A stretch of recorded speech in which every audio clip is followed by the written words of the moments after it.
जो एक आवाज को और सच की आवाज को और हक की आवाज को दबाया जाता है, वो आवाजें दबती नहीं हैं। आवाजों को कुचलने और अपने शोर शराबे को मुसल्लत करने का चलन अब खत्म किया जाए। सेनेटर सैफुल्लाह दारेजो साहब ने बड़े अहम मसले की तरफ तवज्जो दिलाई है। इसमें कोई शक नहीं कि हमारे यहाँ सियासत के अंदर एक रुझान ने जन्म लिया है गुज़श्ता कुछ सालों से, जिसमें दूसरे की आवाज़ सुनना, दूसरे की आवाज़ को कुछ वज़न देना, तहम्मुल का मुज़ाहरा करना, बर्दाश्त का मुज़ाहरा करना, जमहूरी कदरों के मुताबिक उससे डील करना, ये रिवायात जनाब चेयरमैन मादूम होती चली जा रही हैं और बड़े सिस्टमेटिक तरीके से इन पे ज़रब लगाई गई है। जिस मसले की तरफ तवज्जो दिलाई है और जिन चंद साफ़ी हजरात का नाम लिया गया है, ये आज भी मातूब हैं और जब जिस पार्टी का नाम उन्होंने नहीं लिया दारेजो साहब ने, इसलिए मैं भी नहीं ले रहा, लेकिन जिस तरफ उनका इशारा है, जब उस पार्टी की हुकूमत थी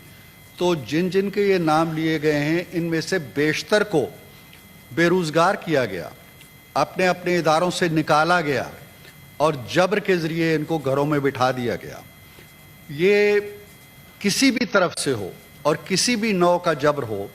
जो एक आवाज़ को और सच की आवाज़ को और हक की आवाज़ को दबाया जाता है, वो आवाज़ें दबती नहीं हैं। ये लोगों के घरों पे हमले करना, उनको गाली गलौज करना, उनकी माँ, उनकी बहन, उनके बच्चों को गालियाँ देना, उनको दहशत का निशाना बनाना, दहशत गर्दी करना, उनके ख़िलाफ़ प्रोपगंडा करना झूठा, ये मेरा ख़्याल है कि एक ऐसी रिवायत हमारे यहाँ जन्म ले चुकी है जिसका कला कमा होना चाहिए। हम सहाफ़ियों के साथ यकजहती का इज़हार करते हैं पूरी तरह, और ये जबर या ये ज़्यादती चाहे किसी पार्टी की तरफ से हो रही है, चाहे किसी और तरफ से भी हो रही है, उसकी नौयत कुछ भी है, लेकिन अगर वो हक बजानब नहीं है, यहाँ एक तबका ऐसा है जनाब चेयरमैन जो अपनी हुदूद से निकल कर मुल्क की सलामती को भी दाव पे लगाता है, मुल्क के इदारों की भी पगड़ी उछालता है, पाकिस्तान को भी रुस्वा करता है, दुनिया भर में ये बावर कराता है कि पाकिस्तान के अंदर जो मजालम हो रहे हैं वो गज़ा से भी आगे बढ़ के हैं, और पाकिस्तान के अंदर जो मजालिम हो रहे हैं खुदा न खास्ता वो मकबूजा कश्मीर से भी आगे हैं। ये एक तबका मौजूद है जो सोशल मीडिया को कभी सहारा लेता है, कभी मीडिया के किसी और टूल का सहारा लेता है। इनको हम पाकिस्तान दोस्त तस्वर नहीं करते, लेकिन जो हुकूमत पे तनकीद करते हैं, जायज़ तनकीद करते हैं, या अपनी तरफ से वो हक बजानब होते हुए एक तनकीद करते हैं, ये उनका इस्तेकाक है, उनका हक है, उसका तहफ़्फ़ुज़ हम करते चले आए हैं और आइंदा भी करेंगे। तो ये जो तवज्जो दिलाई है दारेजो साहब ने, वज़ीर कानून भी यहाँ तशरीफ़ फरमा है, शायद वो रिस्पॉन्ड भी करें। मैं ख़ुद भी इस मामले को वज़ीर आज़म साहब तक भी पहुँचाऊँगा और जो मुतल्लक़ा इदारे हैं उनके ज़रिए भी हम इस अमर को यकीनी बनाएंगे कि आवाज़ों को कुचलने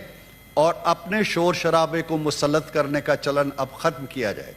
आप जो कुछ करते हैं, आप एक पुरअमन एहतजाज का नाम लेते हैं, उसमें अल जिहाद के नारे भी लगाते हैं, उसमें पानीपत की लड़ाई की भी बात करते हैं, उसमें मारो मर जाओ की भी बात करते हैं, डंडे और कीलें और कुछ लेके आते हैं हमरा,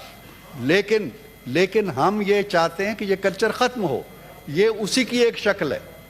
ये जो आवाज़ों को दबाने का तरीका है ये उसी की एक शक्ल है। तो हम इसको यकीनी बनाएंगे कि जहाँ वो सिलसिले ख़त्म हों, वहाँ एक पुरअमन एहतजाज के लिए पुरअमन तरीके से, महज़्ज़ब तरीके से जो लोग बात कर रहे हैं उनकी बात सुनी जाए, उनकी आवाज़ों को ना कुचला जाए और वो कल्चर आम ना किया जाए जो पाकिस्तान का, जमहूरियत का और हमारा कल्चर नहीं। Thank you.